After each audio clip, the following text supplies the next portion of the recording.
Hello.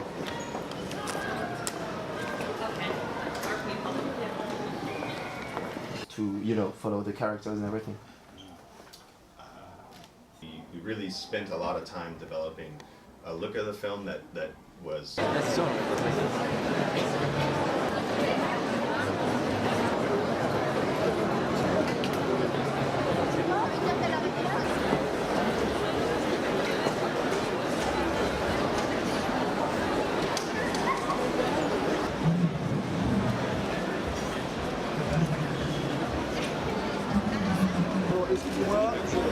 Guys, full of you, please.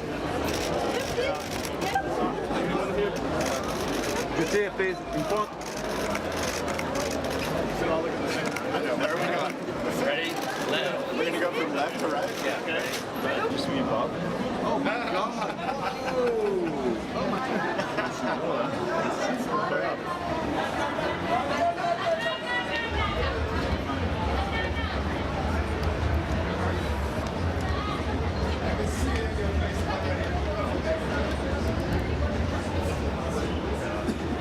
Les trois sur la guitare. Oh, wow. Ouais, bien sûr. Spider-Punk's your favorite? Yes.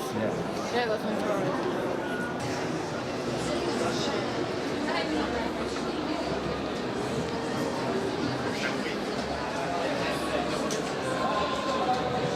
He's a completely different person with a completely different life experience. He has a family that is you know, with his father and his mother and his uncle. He's supported, which is unusual for a superhero.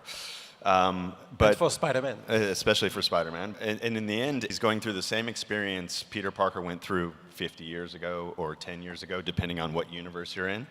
And that afforded us, as you just saw, a lot of freedom with how we share that with you.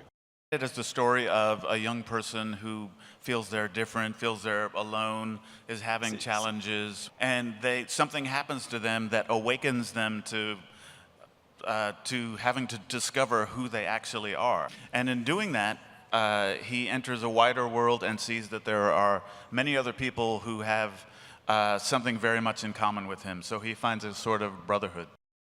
We all had the same question when we started, which was, why should there be another Spider-Man movie? And you know, what we quickly determined was that if we were to, for all of us, if we were to make another Spider-Man movie, it has to look and feel unlike anything anyone has seen. And that's at least what we were trying to do. And what we learned quickly was that that's really hard to do. Yeah, so you know, the first year and a half of development of the movie was just trying to figure out, you know, first of all, what it might look like, and then trying to figure out how we would do that, because there were no... Comment on allait le faire? Yeah, there were no computer programs or algorithms. There was no way to actually make what we thought we might want to make. For the first year and a half of the movie was spent making basically 2 seconds of footage.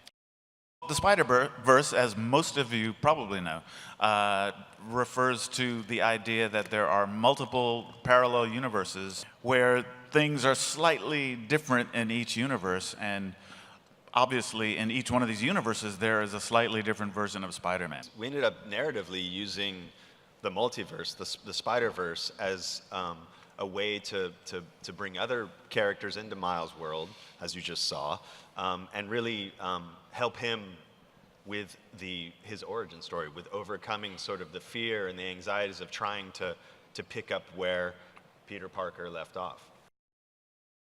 So first of all, you know, Sara and Brian, you know, were consulting on this movie, and they actually drew original artwork that's in the movie. They created Miles Morales in 2011, you know, after Barack Obama had been elected president of the United States. And I think, you know, what they were doing is just making a point that that we've lived with this mythology of Spider-Man for so long, and Peter Parker as the one and only Spider-Man, that there could be a multiracial, a diverse version of Spider-Man. Yeah, and when you walk around when you walk around Paris or New York or any city in this world, diversity is everywhere. It's even here, you know. So it's I think what we were doing was just representing what's out there today. We have a version of the Kingpin story in this movie that's central to what goes on, and I think the Kingpin in a way represents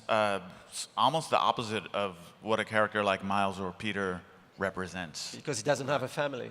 Well, or the Yeah, idea yeah, that yeah. Spider-Man with great power, you need great responsibility. The Kingpin's almost the opposite of that.